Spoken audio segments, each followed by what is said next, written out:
in life, every individual has got a certain duties, and if each individual does his duties, then the society moves creatively in joyous prosperity and peace.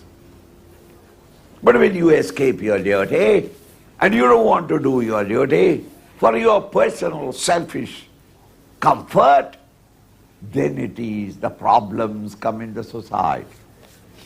You do your duties, and everybody does his duty perfectly. The life moves with a rhythm of its own. But I, as a son, I neglect my duty towards my parents. I, as an husband, I neglect my duty towards my wife and my children. Look at the problems created. The elderly persons, we don't know what to do with them. Children, orphans, we don't know what to do.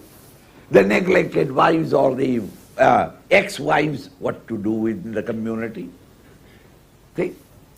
So then the poor ladies must leave their own homes in the security of the home and must come to the field and fight the competitive world with gentlemen. Isn't it? Hey, for their security. They have to survive and live.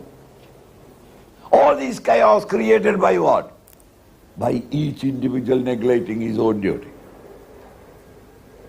Think. If the army is not doing properly its duty, the country goes to the dogs. The politicians are not doing their duty. Think.